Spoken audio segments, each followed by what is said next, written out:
প্রেমের আকাঙ্ক্ষা মানুষের চিরন্তন। প্রেমের সন্ধানে মানুষ সংসার ছাড়ে, অনিশ্চিত পথের যাত্রী হয় এবং প্রয়োজনে আপন জীবন উৎসর্গ করে। প্রেমহীন জীবন কাছে রুক্ষ মরুভূমির মতো। প্রত্যেক প্রেমিক পুরুষ তার ক্লান্তির অবসান ঘটাতে চায় প্রেমিকার বাহুবন্ধনে। মানুষ তার সারা দিনের তথা সারা জীবনের ক্লান্তি দূর করতে কাঙ্ক্ষিত নারীর সান্নিধ্য কামনা লাভ করেন। বনলতা সেন কবিতায় কবি জীবনানন্দ দাশ সমগ্র পুরুষ জাতির প্রেমানুভূতির অনুভূতিকে ব্যক্ত করেছেন।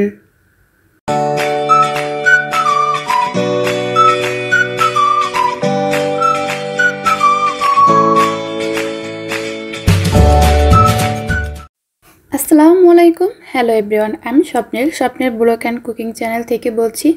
আপনারা সবাই কেমন আছেন? আই হোপ আপনারা সবাই খুব ভালো আছেন। আলহামদুলিল্লাহ, আমরাও খুব ভালো আছি। অপরূপ সুন্দর ছাদ বাগানের প্রকৃতি দেখিয়ে আমার ভিডিওটি শুরু করলাম। আজকের ভিডিওটি আমি সন্ধ্যা থেকে শুরু করলাম। সন্ধ্যা থেকে পরের দিন বিকাল পর্যন্ত কি করি সেটাই আপনাদের মাঝে শেয়ার করতে যাচ্ছি। গত ভিডিওতে সকাল থেকে সন্ধ্যা পর্যন্ত রুটিন শেয়ার করেছিলাম। আজকে তারপর সন্ধ্যা থেকে পরের দিন বিকাল পর্যন্ত রুটিন শেয়ার করতে যাচ্ছি। সন্ধ্যার নাস্তায় চা বানিয়ে নিচ্ছি। চা একটু ঢাকনা দিয়ে ঢেকে দিলে কালারটা কিন্তু সুন্দর আসে দুধ চার, তার জন্য একটু ঢাকনা দিয়ে ঢেকে দিয়েছিলাম। ঘন লিগার দিয়ে এবং গরম গরম বেশি দুধ দিয়ে চিনি অল্প দিয়ে দুধ চা কিন্তু খেতে দারুণ মজা। আমার তো দুধ চার ছবি বা কোথাও ভিডিও দেখলেই দুধ চা খেতে মন চায়। আমার মতো কার কার হয় কমেন্ট করে জানাতে পারেন। আমার চা এতটাই পছন্দ, যেখানেই চা দেখি খেতে মন চায়, কিন্তু বেশি পরিমাণে খেলে শরীরের জন্য ক্ষতিকর। তার জন্য একটু নিজেকে কন্ট্রোল করার চেষ্টা করি। তো সন্ধ্যার নাস্তায় চা বানিয়ে নিলাম। চাটা আমি কাপে ঢেলে নিলাম, দেখেই তো বুঝে নিতে পারছেন। তো সাথে মুড়ি রেখেছি। শীতের দিনে কিন্তু মুড়ি দিয়ে চা খেতে আমার কাছে বেশ মজা লাগে। তো চা আমি টিভি রুমে নিয়ে গেলাম, এখানে বসেই খাবো। আমি আর বাবু চা খেয়ে নেব। আইয়েনের বাবা বাসায় নেই, তার জন্য চাটা রেখে দিয়েছি, সে আসলে তারপরে খেয়ে নেবে। তো চা নিয়ে আসার পর আইয়েন বাবু কি করছে দেখুন, সবগুলো মুড়ি চায়ের ভিতরে দিয়ে দিচ্ছে। ওর কাজ এটাই। তো মুড়ি দিয়ে চা খেতে খুব পছন্দ করে।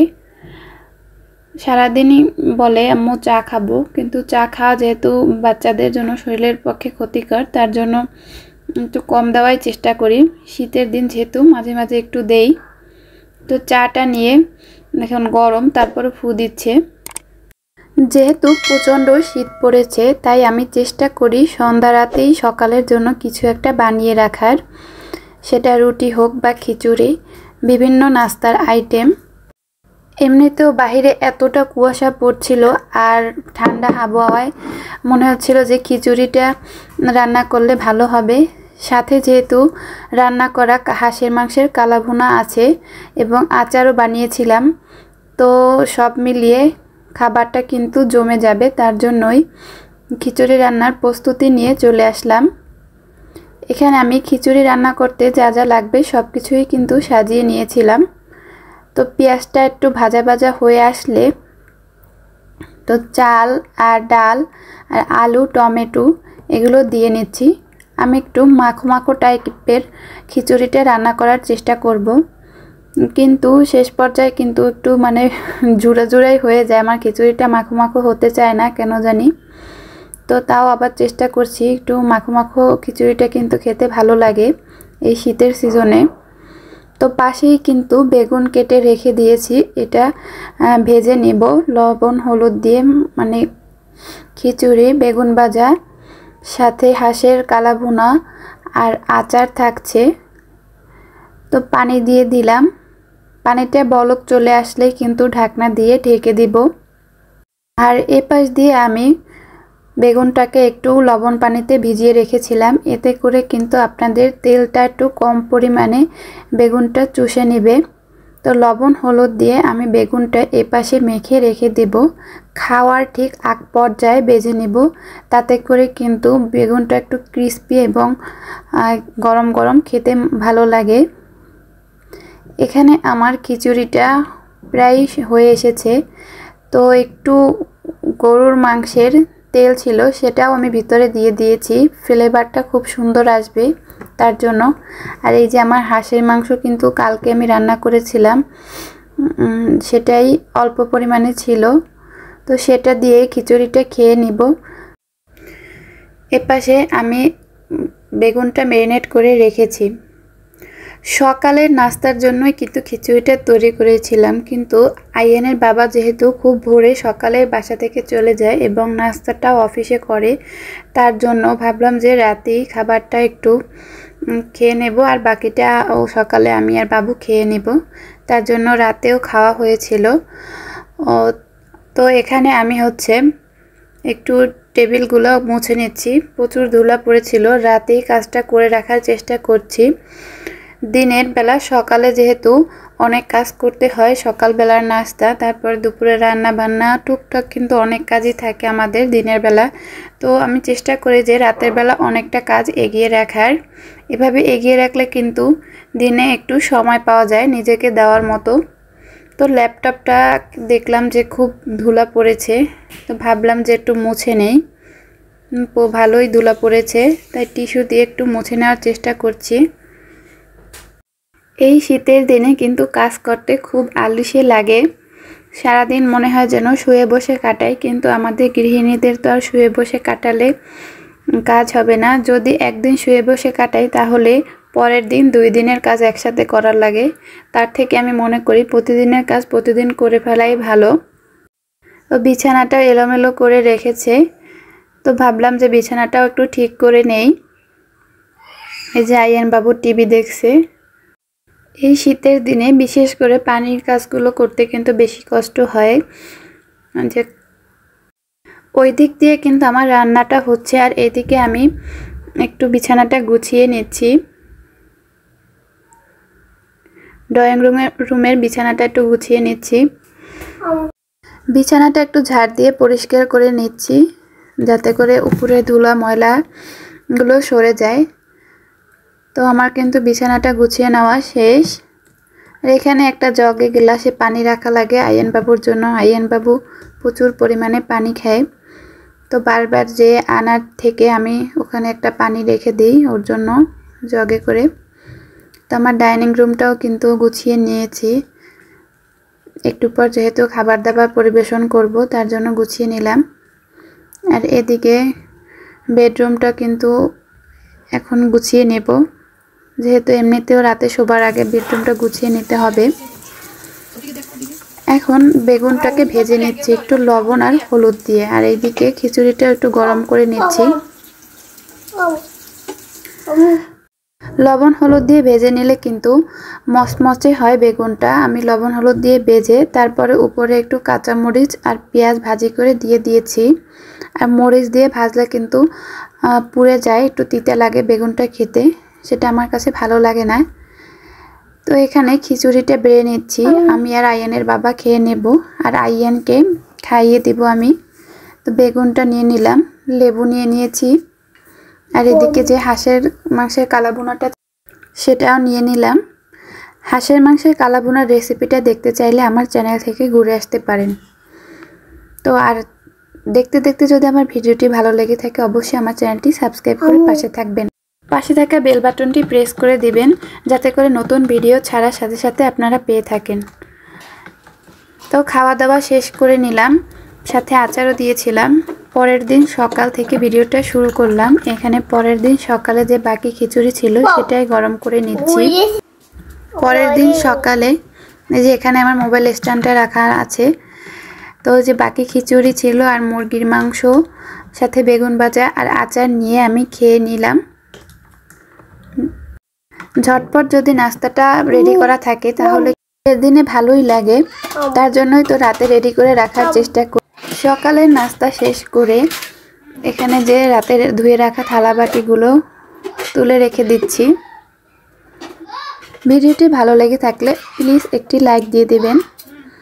তো থালা বাটিগুলো তার জায়গায় মতো রেখে দিলাম। এখানে ধনেপাতা নিয়ে এসেছিল রাতের বেলা, তো আমি রাতের বেলা রেখে দিয়েছিলাম। এখন এটাকে পরিষ্কার করে নিচ্ছি। এই যে এভাবে কুটে নিয়ে রেখে দিলে কিন্তু ফ্রিজে অনেক দিন সংরক্ষণ করে আপনারা রাখতে পারবেন। আমার ধনেপাতাগুলো একবারে ফ্রেশ ছিল, পানি ছিল না। পানি থাকলে কিন্তু অবশ্যই পানিটা শুকিয়ে তারপরে ফ্রিজে রাখবেন, না হলে কিন্তু ধনেপাতাটা পচে যায়। তো ভিতরে আগাছাগুলো ফেলে দিয়ে কেচি দিয়ে এরকমের কেটে আমি একটা বক্সে ভরে রাখি। যখন রান্না করি তার আগে বক্স থেকে বের করে ধুয়ে কিন্তু সবজির ভিতরে দিয়ে দিলেই হয়ে যায়, বা মাছের ভিতরে। তা আপনারাও কিন্তু এই পদ্ধতিতে ফ্রোজেন করে রাখতে পারেন। ধনেপাতাটা 7 থেকে 10 দিনের মতো ভালো থাকবে। তো আজকের রান্নার প্রস্তুতি নিতে চলেছি। এখানে বিট কপি বা শালগম যেটাই বলেন সেটা ছিলে নিচ্ছি, দুপুরে রান্না করব তার জন্য। তো সবজিটাকে কেটে নিচ্ছি ছোট ছোট পিস করে। এখন খুব ভালো করে পানি দিয়ে ধুয়ে নিচ্ছি। আমার ভিডিওটি ভালো লেগে থাকলে কিন্তু আপনারা কমেন্ট করে জানাতে পারেন। আপনারা কমেন্ট করলে আমার কাছে খুব ভালো লাগে এবং কমেন্টের রিপ্লাই আমি ভিডিওর মাধ্যমে দেওয়ার চেষ্টা করব। তো সবজিটা ধুয়ে রান্না বান্না করে নেব, যেহেতু সকালের কাজ বাজ শেষ করেছি। এখন এই যে মশলাটা কষিয়ে তারপরে সবজিটা দিয়ে দেব। এই পাতিলটা ওই দিন যে কিনে এনেছিলাম আপনাদেরকে দেখিয়েছি। আমার কাছে কিন্তু রান্না করতে খুব ভালো লাগে ইয়ামের এই ছোট পাতিলটা। এটা কিন্তু শাকসবজি রান্না করলে সিদ্ধ হয় খুব তাড়াতাড়ি। এটা দেখতে ছোট হলেও কিন্তু অনেকটা পরিমাণেই শাকসবজি ধরে। আমার কাছে ছোট ছোট পাতিলে কিন্তু রান্না করতে ভালো লাগে অনেক, যেহেতু ছোট সংসার, মানুষ কম, তো ছোট পাতিলে রান্না করলে দেখতেও ভালো লাগে, জায়গাও কম লাগে, আর আমার কাছে ভালো লাগে। ছোট ছোট পাতিলে রাখলে হয় কি, আমি অনেক সময় কিন্তু রান্না করার পরও ঢেলে রাখি, যে খাওয়ার সময় আর বাটিতে বেড়ে নিতে হয় না, পাতিল দিয়েই সুন্দর করে খাওয়া যায়। তো এই পাশ দিয়ে কিন্তু আমি টুনা মাছ ভিজিয়ে রেখেছিলাম, একটা বড় টুনা মাছ 3 কেজি ওজনের। তো টুনা মাছটা আজকে রান্না করব। তা খুব ভালো করে ধুয়ে নিচ্ছি, ধুয়ে লবণ হলুদ মরিচ মেখে নিয়েছি। একটা আলু দিয়ে দেব মাছের ভিতরে। আর যেহেতু এখন শীতের সিজন, তা আমি চেষ্টা করি একদিন রান্না করে, যেহেতু 2 দিন আবার রান্না করা মানে 2 দিনের মতো একটু শান্তি করা যায়, তার জন্য একবারেই প্রসেসিং করি। এখানে কিন্তু সব মাছগুলো আজকে রান্না করব না, মাছগুলো ভেজে অর্ধেকটা পরিমাণ রেখে দেব আর একদিনের জন্য, যাতে করে আর একদিন টুক করে মাছটা বের করে রান্না করে নিলেই হয়ে যায়। এই ঠান্ডায় আবার মাছ ধোয়া পরিষ্কার করা লাগবে না। এভাবেই কিন্তু আমি শর্টকাটে করার চেষ্টা করি। ওই দিনও কিন্তু আর একটা মাছ রান্না করেছিলাম মিনার কাপ, তো সেই মাছটাও কিন্তু ভেজে রেখে দিয়েছিলাম বক্স ভরে অর্ধেক পরিমাণ, যাতে করে আর একদিন আবার রান্নার আগে শুধু বের করে মশলাটা কষিয়ে দিয়ে দিলেই হয়ে যাবে। শীতে যেহেতু রান্না করতে খুব আলিশেমি লাগে, এবং এই যে মাছটা ধোয়া, তারপরে অন্য ধোয়াধুয়ির কাজগুলো করতে কিন্তু খুবই ঠান্ডা লাগে। তার জন্য আমি এখানে অর্ধেকটা পরিমাণ মাছ আজকে রান্না করব, আর অর্ধেকটা পরিমাণ আর একদিন রান্না করব। যাদের বাসায় বাচ্চা আছে তারা অবশ্যই জানবেন যে আলু, সব সবজিতে আলু এমনিতেই দিতে হবে, তা না হলে কিন্তু চলে না। মশলাটা কষিয়ে আলুটা কিন্তু আমি একটু ভেজে নিয়েছি, এতে করে কিন্তু খুব ভালোভাবে সিদ্ধ হয়ে নরম হয়ে যাবে। ধনেপাতা দিয়ে ঢেকে দিলাম। মাছটা কিন্তু প্রায় আমার হয়ে এসেছে। এটা হচ্ছে টুনা মাছ। তো টুনা মাছ আলু দিয়ে রান্না করলাম।